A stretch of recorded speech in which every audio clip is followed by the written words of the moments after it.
Good morning. കർത്താവിൻ്റെ നാമം വാഴ്ത്തപ്പെടുമാറാകട്ടെ. ഇന്നലെ എനിക്ക് ഷൂട്ട് ചെയ്യാൻ സമയം കിട്ടിയില്ല. കുറച്ച് വൈകിട്ട് ഇന്നലെ ഈവനിങ് ചെയ്യാമെന്ന് ഓർത്തോണ്ടിരുന്നത്. ഒരു ഗസ്റ്റൊക്കെ വന്ന് പിന്നെ പോയപ്പോൾ ലേറ്റായി. പിന്നെ നടന്നില്ല. അത്രയേ ഉള്ളൂ. നമ്മുടെ പരിശുദ്ധാത്മാവിനല്ല എങ്ങനെയാണ് നടത്തപ്പെടുന്നതെന്നാണ് ഈ ദിവസം കേട്ടോണ്ടിരിക്കുന്നത്. അപ്പോൾ പരിശുദ്ധാത്മാവ് ഞാൻ പലപ്പോഴും പറയുന്നത് നമുക്ക് പലപ്പോഴും അറിയത്തില്ല പരിശുദ്ധാത്മാവിൻ്റെ റോൾ എന്താണെന്ന്. പരിശുദ്ധാത്മാവ് നമ്മുടെ ഉള്ളിൽ വസിക്കുന്നുണ്ടെന്നും പരിശുദ്ധാത്മാവിനെ നമ്മൾ അനുസരിക്കണമെന്നും ശബ്ദം കേട്ട് അതിനുവേണ്ടി നമ്മൾ നടത്താനാണ് പരിശുദ്ധാത്മാവിനെ തന്നിരിക്കുന്നുള്ള തിരിച്ചറിവ് നമുക്ക് ആദ്യം ഉണ്ടാകും. അപ്പോൾ പലപ്പോഴും നമുക്ക് പരിശുദ്ധാത്മാവ് വലിയ വിലയില്ലെങ്കിലും ദൈവം പരിശുദ്ധാത്മാവിനെ വിലയേറിയതായിട്ടാണ് കണക്കാക്കുന്നത്. കാരണം ദൈവത്തിൻ്റെ ആത്മാവ് തന്നെയാണ് നമുക്കിതിനെ തന്നിരിക്കുന്നത് ചോദിച്ചു കഴിഞ്ഞാൽ അതിനൊരു ഉദ്ദേശമുണ്ട്. അപ്പോൾ ഈ പരിശുദ്ധാത്മാവിനെ എങ്ങനെ പ്രാപിക്കുന്ന പലരുമായിട്ട് സംസാരിക്കുമ്പോൾ എനിക്ക് കിട്ടിയൊരു ബോധ്യം, നമ്മൾ ചെറുപ്പത്തിൽ സ്വീകരിക്കുന്നുണ്ടല്ലോ ഈ ചൈൽഡ് ബാപ്റ്റിസത്തിൽ, അല്ലെങ്കിൽ ശിശുവായിരിക്കുമ്പോൾ നമ്മൾ സ്നാനപ്പെടുത്തും, അന്നേരം തന്നെ പരിശുദ്ധാത്മാവിനെ സ്വീകരിക്കുന്നുണ്ട്. പക്ഷെ വചനം അങ്ങനെയല്ല പറയുന്നത്. ഇത് വളരെ ശ്രദ്ധിച്ച് കേൾക്കണം. ഞാൻ ആ വചനം വായിച്ച് കേൾപ്പിക്കും, അപ്പോൾ പിടിയിട്ടു. Ephesians chapter 1 verse 13. എഫേഷ്യർ 1:13. രക്ഷയുടെ സദ്വാർത്തയായ സത്യത്തിൻ്റെ വചനം ശ്രവിക്കുകയും അവനിൽ വിശ്വസിക്കുകയും ചെയ്ത നിങ്ങളും വാഗ്ദാനം ചെയ്യപ്പെട്ട പരിശുദ്ധാത്മാവിനാൽ അവനിൽ മുദ്രിതരായിരിക്കുന്നു. അപ്പോൾ പരിശുദ്ധാത്മാവിനെ സ്വീകരിക്കുന്നതിനുള്ള കണ്ടീഷൻ, ദൈവവചനം അല്ലെങ്കിൽ കർത്താവ് വെച്ചിരിക്കുന്ന കണ്ടീഷൻ, രക്ഷയുടെ സദ്വാർത്തയായ സത്യത്തിൻ്റെ വചനം ശ്രവിക്കണം.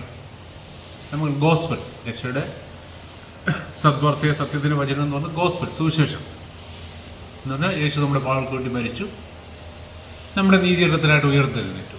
ഇതാണ് സദ്വാർത്ത അല്ലെങ്കിൽ സുവിശേഷം. അപ്പോൾ സത്യത്തിൻ്റെ വചനം ശ്രവിക്കുകയും അവനിൽ വിശ്വസിക്കുകയും ചെയ്യും. അപ്പോൾ ഒരു ശിശുവിനെ സംബന്ധിച്ചിടത്തോളം ഇത് രണ്ടും നടക്കുന്നില്ല. ശിശുവിന് ഇത് ശ്രവിക്കാനും പറ്റത്തില്ല, ശ്രവിച്ചാൽ തന്നെ മനസ്സിലാകത്തില്ല. യേശുക്രിസ്തുവിൽ വിശ്വസിക്കാനും പറ്റില്ല.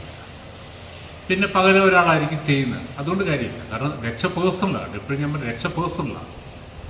ഞാൻ പലപ്പോഴും എക്സാമ്പിൾ പറഞ്ഞിട്ടുണ്ട്. നമ്മൾ ഈ വിവാഹമെല്ലാം നിശ്ചയിച്ചു, രണ്ട് വീട്ടുകാരെ നിശ്ചയിച്ചു, ഇപ്പോഴാണ് ചെറുക്കനും പെണ്ണും ഡേറ്റിങ് കഴിഞ്ഞു. എല്ലാം കഴിഞ്ഞതിന് ശേഷം പള്ളി ചെന്നിരിക്കുമ്പോൾ അച്ഛൻ ചോദിക്കും, സമ്മതമാണ്, മനസ്സമ്മതം അറിയിക്കും. അന്നേരം വീട്ടുകാർ അപ്പനും അമ്മയും പറഞ്ഞാൽ മതി, അച്ഛാ ഞങ്ങളതെല്ലാം പറഞ്ഞ് തീരുമാനിച്ചിട്ടുണ്ട്, അച്ഛൻ കല്യാണം നടത്തിയാതെന്ന് പറഞ്ഞു കഴിഞ്ഞാൽ അച്ഛൻ പറയും നടക്കത്തില്ല.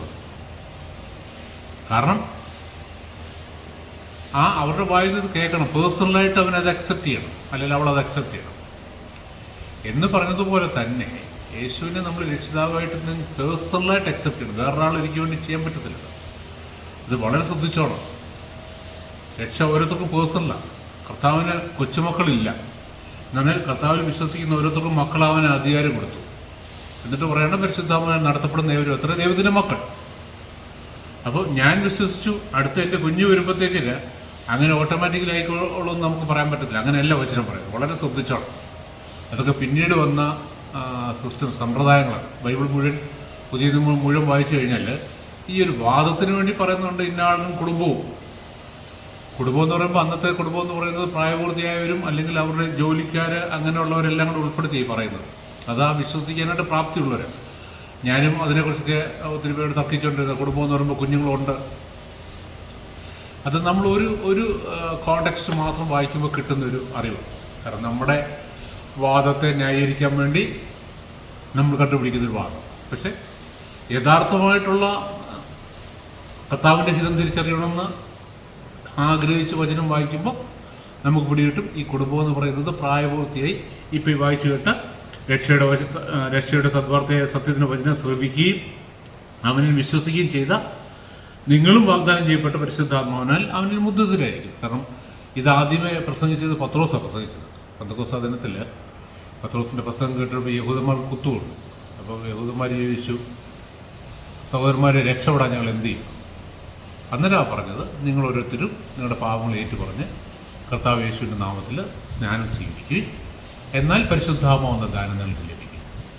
അപ്പോൾ അവിടെ കുഞ്ഞുങ്ങളെ ഒന്നും കൊണ്ടുവന്നിട്ടില്ല. കുഞ്ഞുങ്ങളെ കൊണ്ടുവന്നിട്ടുണ്ടോ എന്ന് എനിക്കറിയത്തില്ല. പക്ഷെ ആദ്യം പുള്ളി പറഞ്ഞു, നിങ്ങൾ ഓരോരുത്തരും നിങ്ങളുടെ പാപങ്ങൾ ഏറ്റുപറഞ്ഞ് മാനസാന്തരം അപ്പോൾ പാവങ്ങളിലേക്ക് വേണം കുഞ്ഞുങ്ങൾക്ക് എന്താ പാവമുള്ളത്? അതിലെ തന്നെ കുഞ്ഞുങ്ങൾക്ക് ഇത് കേട്ടാൽ മനസ്സിലാവും. പ്രായപൂർത്തി അവർക്ക് തിരിച്ചറിവാകുന്നവരെ ഇതൊന്നും പറഞ്ഞിട്ട് കാര്യമില്ല. പക്ഷേ അപ്പം നമ്മുടെ ന്യായമായൊരു ചോദ്യം, ഈ കുഞ്ഞുങ്ങൾ പ്രായപൂർത്തിയാകുന്നവർ അല്ലെങ്കിൽ അവർക്കൊരു 10-12 വയസ്സ് വരെ നിന്ന് കഴിഞ്ഞാൽ അവർ അതിനു മുമ്പ് മരിച്ചു പോയി കഴിഞ്ഞാൽ എന്ത് ചെയ്യും? അവർക്ക് വേണ്ടി കൂടെ ക്രിസ്തു മരിച്ചത്. അതോർത്തോളം യേശു ക്രിസ്തു മരിച്ചത്, ഞാൻ ഈ പലപ്പോഴും പണ്ട് എനിക്ക് ഒത്തിരി പ്രയാസമാണ് ജനിച്ച ഉടനെ കുഞ്ഞുങ്ങൾ മരിക്കുന്നത്, അല്ലെങ്കിൽ നമ്മുടെ ഈ മെൻ്റലി റിട്ടയർഡായിട്ടുള്ള കുഞ്ഞുങ്ങൾ, ഇവരെക്കുറിച്ചൊക്കെ വലിയ ഭാരമാണ്. പിന്നീട് കർത്താവ് ഒരിക്കലും എനിക്കൊരു ബോധ്യം വേണ്ട, അവർക്ക് സ്വർഗം നിശ്ചയം. കാരണം ഞാൻ അവർക്ക് വേണ്ടി കൂടിയാണ് അയച്ചത്. അവർ പാപം ചെയ്യുന്നില്ല, അല്ലെ പാപം എന്താണെന്ന് അവർക്കറിയത്തില്ല, അവർക്ക് അതിനുള്ള തിരിച്ചറിയും. അപ്പോൾ അവർക്ക് സ്വർഗം നിശ്ചയമാണ്. നീ നിങ്ങളുടെ കാര്യം ചിന്തിച്ചാൽ മതി.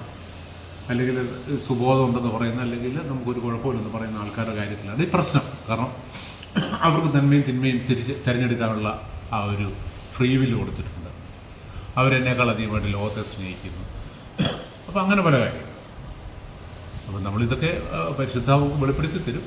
അപ്പോൾ പരിശുദ്ധാവിനെ സ്വീകരിക്കണമെങ്കിൽ രക്ഷയുടെ സദ്വാർത്തയെ, സത്യത്തിൻ്റെ വചനം ശ്രവിക്കണം, യേശു ക്രിസ്തുവിൽ വിശ്വസിക്കണം.